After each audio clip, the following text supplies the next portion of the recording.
Pansopra and welcome to CCD, a complete course destination. So दोस्तों, जैसे कि हम लोग को पता है कि हम लोग अपनी पिछली क्लास में क्या डिस्कस कर रहे थे, क्लास 9th का चैप्टर 3 डिस्कस कर रहे थे, जिसका नाम क्या था, एटम्स एंड मॉलिक्यूल्स। ठीक है, तो हमने अपनी पिछली क्लास में बहुत सारे टॉपिक्स को क्लियर कर लिया था। ऑलमोस्ट एटम्स के जितने भी टॉपिक्स थे उसको क्लियर कर लिया था। हमने एटम की हिस्ट्री को जान लिया था, ये जान लिया था कि एटम्स क्या होते हैं, उनका साइज कितना छोटा होता है, ये जान लिया था। और दोस्तों, जब हम लोग साइज के बारे में डिस्कस कर रहे थे तो एक छोटी सी मिस्टेक हो गई थी मेरे से, छोटी सी भी नहीं, बहुत बड़ी मिस्टेक कह सकते हैं उसको। तो जब हम लोग एटॉमिक रेडियस को डिस्कस कर रहे थे, एटॉमिक रेडियस को, जिसको हम लोग किसमें मेजर करते हैं, नैनोमीटर के अंदर। ठीक है, नैनोमीटर्स के अंदर हम लोग उसको जो है मेजर करते हैं। तो 1 नैनोमीटर इज इक्वल टू होता है 1/10⁹ मीटर। ठीक है, तो कल हमसे क्या मिस्टेक हो गई थी कि हमने बोला था कि 1 नैनोमीटर इज इक्वल टू होता है 1/10⁻10 मीटर, जो कि गलत था। 1 नैनोमीटर इज इक्वल टू होता है 1/10⁹ metre and 1 metre is equal to होता है 10⁹ नैनोमीटर। ओके, तो अब बिल्कुल क्लियर हो गया जो कल हमसे मिस्टेक हो गई थी। ठीक है, तो अब वो क्लियर हो गई कि 1 नैनोमीटर इज इक्वल टू होता है 1/10⁹ metre and 1 metre is equal to होता है 10⁹ नैनोमीटर। ठीक है, उसके बाद हम लोगों ने एटॉमिक साइज के बाद क्या डिस्कस किया था, एटम के मास को डिस्कस किया था कि हम लोग कैसे एटॉमिक मास को फाइंड कर सकते हैं। ठीक है, तो आज हमारी जो क्लास है उसके अंदर हमारा टॉपिक क्या होगा, सबसे पहले तो कुछ क्वेश्चंस को हम लोग डिस्कस कर लेंगे जो कि हमारे कल के टॉपिक्स के ऊपर डिपेंड होंगे। तो हमारा फर्स्ट क्वेश्चन क्या होगा, define the atomic mass unit. Atomic mass unit क्या होती है? ठीक है, तो what is atomic mass unit? And atomic mass unit is the unit of mass. Unit ऐसी मास की unit that is used to express the weight of an atom and molecule. एक atom और मॉलिक्यूल के weight को जो express करने की unit होगी उसको हम लोग क्या बोल देंगे, atomic mass unit. And 1 atomic mass unit is always equal to 1/12 of the mass of 1 carbon 12 atom. ठीक है, that 1 atomic mass unit is equal to 1/12 of the mass of 1 carbon 12 atom. ठीक है, तो ये हो जाता है हमारा एटॉमिक मास यूनिट। तो अब मुझे लगता है कि एटॉमिक मास यूनिट का अगर क्वेश्चन आपको एग्जाम में कभी भी आएगा तो आप भूलेंगे नहीं, क्योंकि बहुत ही ज्यादा इजी है। तो अगर हम लोग देखें अपना सेकंड क्वेश्चन, तो सेकंड क्वेश्चन क्या बोलता है, why is it not possible to see atom with the naked eyes? तो कल ही हम लोगों ने डिस्कस किया है कि जो एटम होता है वो बहुत ही ज्यादा छोटा होता है, हम लोग उतना इमेजिन भी नहीं कर सकते या फिर कंपेयर भी नहीं कर सकते, उतना ज्यादा छोटा होता है एटम। और जो एटम है उसको हम, उसके एटॉमिक रेडियस को हम लोग किसमें मेजर करते हैं, इन नैनोमीटर्स। तो अगर एटॉमिक रेडियस नैनोमीटर के अंदर मेजर हो रहा है, इसका मतलब कि जो एटम है कितना ज्यादा छोटा होगा, और इतनी ज्यादा छोटी चीज को हम लोग नेक्ड आई से नहीं देख सकते दोस्तों। तो हमारा क्वेश्चन क्या हो जाएगा, फर्स्टली इसके दो रीजंस होते हैं, एटम्स आर मिनसेक्यूल्स, ठीक है, in nature, measures in nanometer. Secondly, पहला तो क्या होगा, जो एटम्स है वो मिनसेक्यूल्स होते हैं, ठीक है, जिसको हम लोग नैनोमीटर्स के अंदर मेजर करते हैं। और दूसरा रीजन क्या होता है कि जो नोबल गैसेस होती है ना, ओनली उनके एलिमेंट्स को छोड़ दो, नोबल गैसेस के एलिमेंट्स को छोड़ दो, और बाकी जितने भी एलिमेंट्स हैं उनके जो एटम्स होते हैं वो इंडिपेंडेंट स्टेट में एग्जिस्ट नहीं करते। ठीक है, तो हम लोग कह सकते हैं except the atom of noble gases they do not exist independently. Atoms, हम लोग उसके नोबल गैसेस के एटम को छोड़ दो तो जो एटम्स होते हैं एलिमेंट्स के, वो एग्जिस्ट नहीं कर पाते independently. Hence an atom can not be visible by naked eyes, जिसकी वजह से जो एटम्स होंगे उनको हम नेक्ड आइज से नहीं देख सकते। ठीक है, तो मुझे लगता है कि दोनों जो क्वेश्चंस है वो क्लियर होंगे एक्सरसाइज के, कि एटम्स क्या होते हैं और उनको हम लोग नेक्ड आइज से क्यों नहीं देख सकते। ओके, तो अब हम लोग डिस्कस करेंगे आज के टॉपिक्स को, जिनको हम आज की क्लास में डिस्कस करने वाले थे। तो आज का हमारा पहला टॉपिक क्या होगा, that is what is molecule.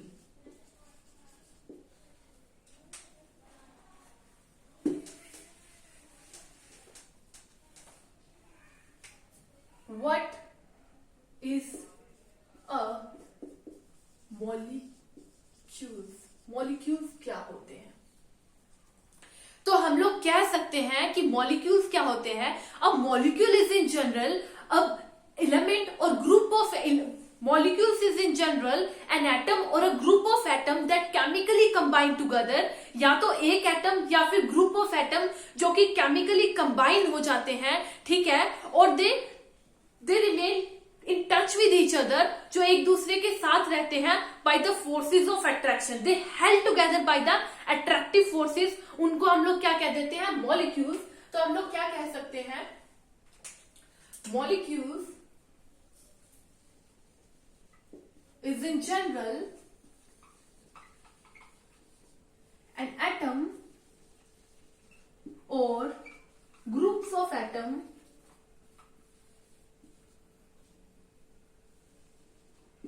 that that chemically combines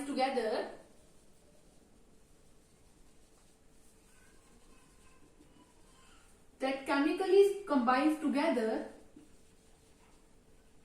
or we can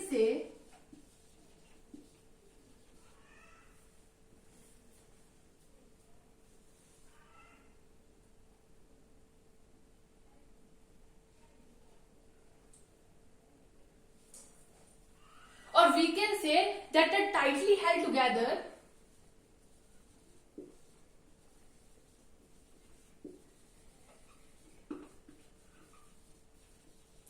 by attractive forces, ठीक है। तो हम लोग कह सकते हैं कि जो मॉलिक्यूल्स होते हैं ये जनरली एक एटम या फिर उसके ग्रुप ऑफ एटम्स होते हैं जो केमिकली कंबाइन हो रखे हैं, उनको हम लोग क्या कह देते हैं, मॉलिक्यूल्स, और जो टाइटली हेल्ड होते हैं by attractive forces. Attractive forces जो है वो मिलकर उनको बनाती, अट्रैक्टिव फोर्सेस की वजह से वो एक दूसरे के पास होते हैं, इसको हम लोग क्या बोल देते हैं, मॉलिक्यूल्स। तो अगर हम लोग को डिफाइन करना हो मॉलिक्यूल्स तो हम कैसे करेंगे, molecules are the smallest particle of element, elements के जो छोटे से पार्टिकल होते हैं, सबसे छोटे पार्टिकल दैट एग्जिस्ट इंडिपेंडेंटली, जो कि इंडिपेंडेंटली एग्जिस्ट होंगे, उनको हम लोग क्या कह देंगे, मॉलिक्यूल्स, ठीक है। And they shows the properties of that substance, ठीक है, उस सब्सटेंस की प्रॉपर्टीज को शो करेंगे। तो हम लोग क्या कह सकते हैं, कैसे डिफाइन कर सकते हैं मॉलिक्यूल्स को, molecules are the smallest particles of, सबसे छोटे पार्टिकल होते हैं एलिमेंट्स के, that can exist independently, जो कि इंडिपेंडेंटली एग्जिस्ट करते हैं, and shows the properties of that substance, ठीक है, उस सब्सटेंसेस की प्रॉपर्टीज को शो करें, उनको हम लोग क्या बोल देते हैं, मॉलिक्यूल्स। ओके, तो मुझे लगता है कि मॉलिक्यूल्स क्लियर हो गया होगा। तो एक बार देख ले क्या होता है, if the atoms of one element or atoms of different element combine together to form a molecules, एक एलिमेंट के या डिफरेंट एलिमेंट के जो एटम्स हैं वो जब कंबाइन हो जाएं तो क्या बना देते हैं, मॉलिक्यूल्स बना देते हैं, ठीक है। तो हम लोग ऐसा कह सकते हैं that atoms of one element और डिफरेंट एलिमेंट्स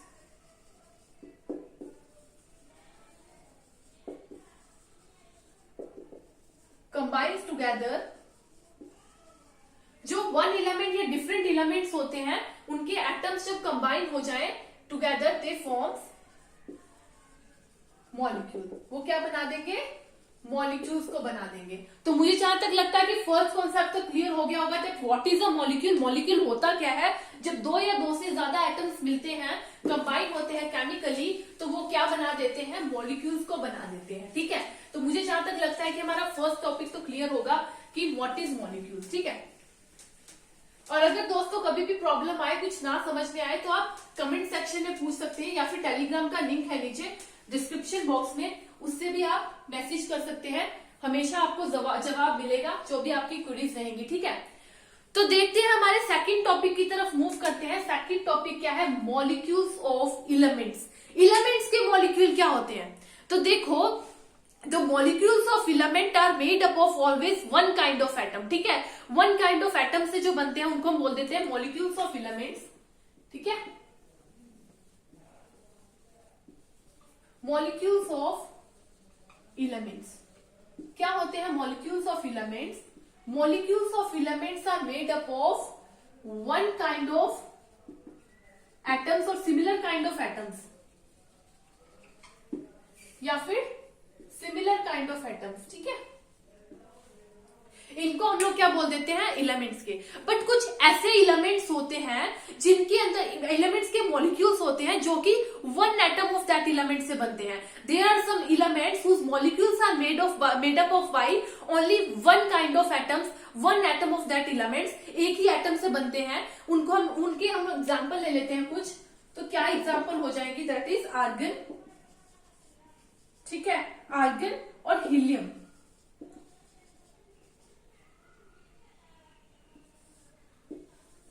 जो आर्गन एंड हीलियम है ये किससे बनते हैं? One atom of that element, ठीक है, ओनली वन एटम से बनते हैं। बट ये जो है ना वन एटम से बनने वाला काम, ये नॉन मेटल्स की केस में नहीं होता ऐसा। हम एग्जांपल ले लेते हैं कार्बन की, ठीक है। अगर हम लोग कार्बन की एग्जांपल ले लें, मॉलिक्यूल ऑफ कार्बन, इसके अंदर क्या होता है? That consist of two carbon atom. ये दो कार्बन एटम्स को, इसके अंदर दो कार्बन एटम्स होते हैं जिसको हम O2 बोल देते हैं, ठीक है। जो मॉलिक्यूल्स ऑफ कार्बन होते हैं उसके अंदर दो कार्बन एटम होते हैं जिसको हम O2 बोल देते हैं। और यही अगर O2 की जगह क्या हो जाए? O3 एक और आ जाए तो उसको हम लोग क्या बोल देंगे? Ozone, okay. इसको हम लोग क्या बोल देंगे? ओजोन। तो अब हम लोग एक चीज देख सकते हैं कि एक मॉलिक्यूल के अंदर कितने एटम्स हैं। The number of atoms present inside the molecule are called its atomicity, ठीक है। उसको हम लोग क्या कह देंगे? एटोमिसिटी। कितने मॉलिक्यूल्स के अंदर एटम्स हैं उसको हम लोग क्या कह देंगे? Atomicity. So what is atomicity?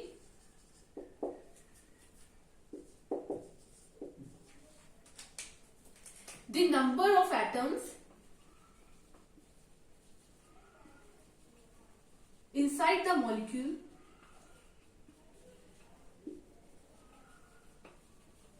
of an element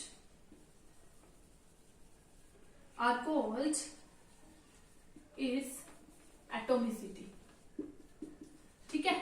एक मॉलिक्यूल के अंदर कितने एटम्स हैं उनको हम क्या बोल देते हैं? उसकी एटोमिसिटी।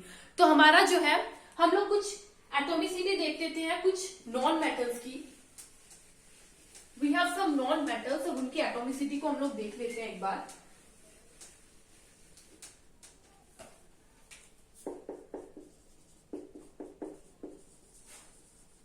कुछ नॉन मेटल्स है और उनकी हम लोग एटोमिसिटी को देखेंगे। तो हमारी जो आर्गन होती है, आर्गन एंड हीलियम, ठीक है। आर्गन जो और हीलियम जो होते हैं मोनो एटॉमिक होते हैं।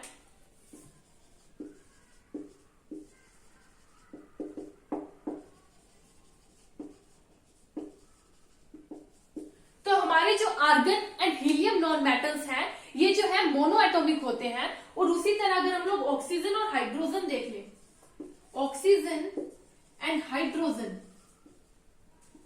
जो हमारे ऑक्सीजन और हाइड्रोजन होते हैं दे बोथ आर डायएटॉमिक,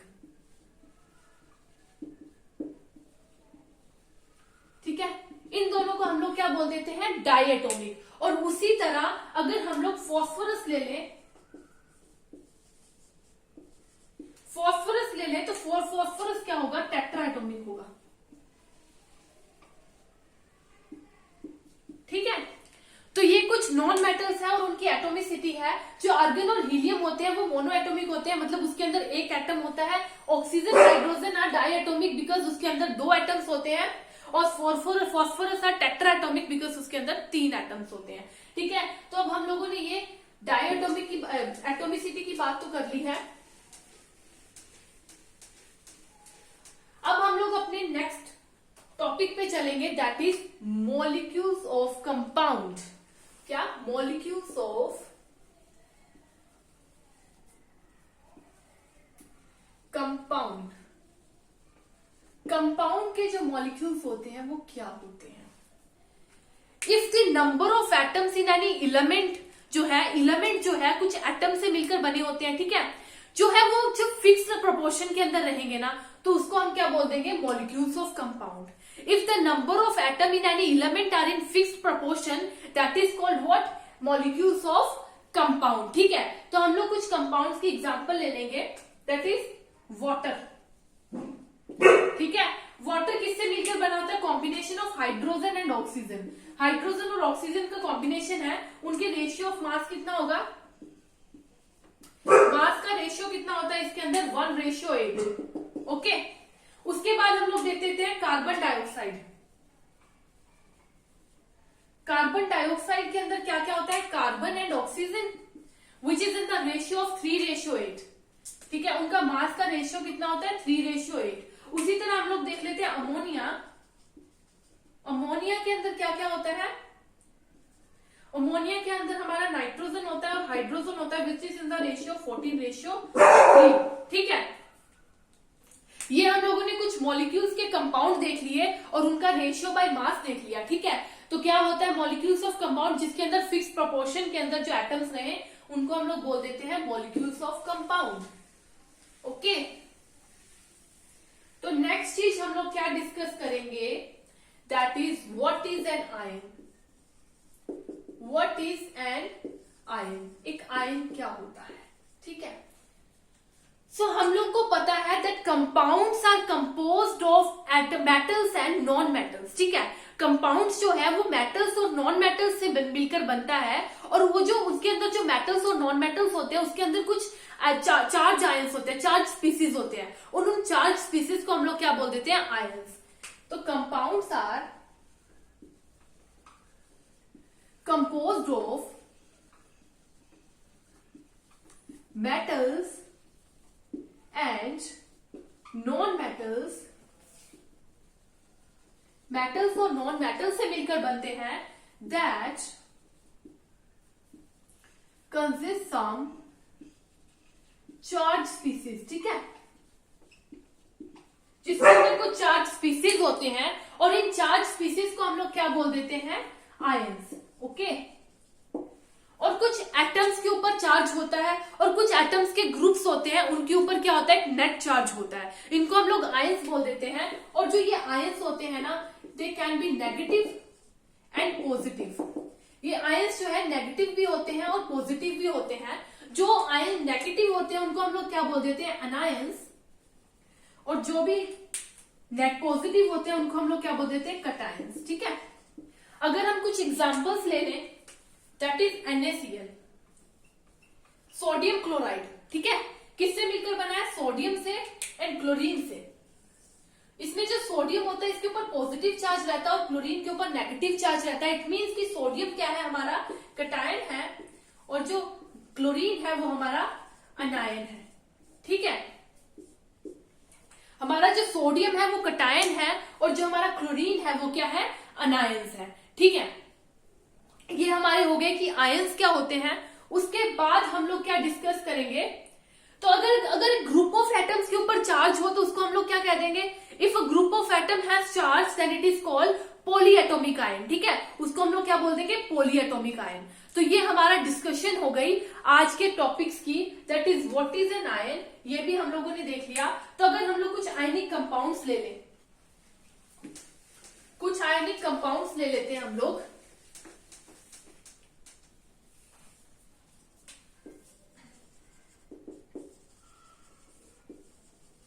उसके अंदर कितने एलिमेंट्स होते हैं और उसका जो है रेशियो बाय मास क्या है। तो पहले हम लोग ले लेते हैं कैल्शियम ऑक्साइड। ठीक है, कैल्शियम ऑक्साइड, कैल्शियम ऑक्साइड किससे किससे बना है? एक तो कैल्शियम से और एक ऑक्सीजन से मिलकर बना है। ठीक है, इनका जो रेशियो बाय मास है वो कितना है? 5:2। कितना है? 5:2। उसी तरह हम लोग मैग्नीशियम सल्फाइड ले लेते हैं। मैग्नीशियम सल्फाइड ले लेते हैं। तो मैग्नीशियम सल्फाइड जो है वो किससे किससे मिलकर बना है? एक तो मैग्नीशियम से सल्फर से, ठीक है, मैग्नीशियम और सल्फर से मिलकर बना है, उनका रेशियो बाय मास कितना है 3:4, ठीक है। तो ये कुछ आयनिक कंपाउंड हो गए और किन किन एलिमेंट से मिलकर बने हैं और उनका रेशियो बाय मास कितना है, ये हो गया, ठीक है। तो आज के हमारे सारे टॉपिक्स यहीं पे खत्म होते हैं। आज हम लोगों ने किस किस बातों को डिस्कस किया, that is what is a molecule, molecules क्या होते हैं, मॉलिक्यूल्स ऑफ इलेमेंट्स, इलेमेंट्स के मॉलिक्यूल्स क्या होते हैं, मॉलिक्यूल्स ऑफ कंपाउंड क्या होते हैं, and what is an ion, ions क्या होते हैं, ठीक है। तो कल की हमारी क्लास के अंदर हम लोग मॉलिक्यूल्स के बारे में डिस्कस करेंगे, ठीक है, और हम लोग कैसे केमिकल फॉर्मूलाज लिखते हैं उसको डिस्कस करेंगे। तो आज की क्लास यहीं पे खत्म होती है दोस्तों। तो कल हम लोग फिर से मिलेंगे अपनी न्यू क्लास के अंदर, ठीक है। तो धन्यवाद दोस्तों।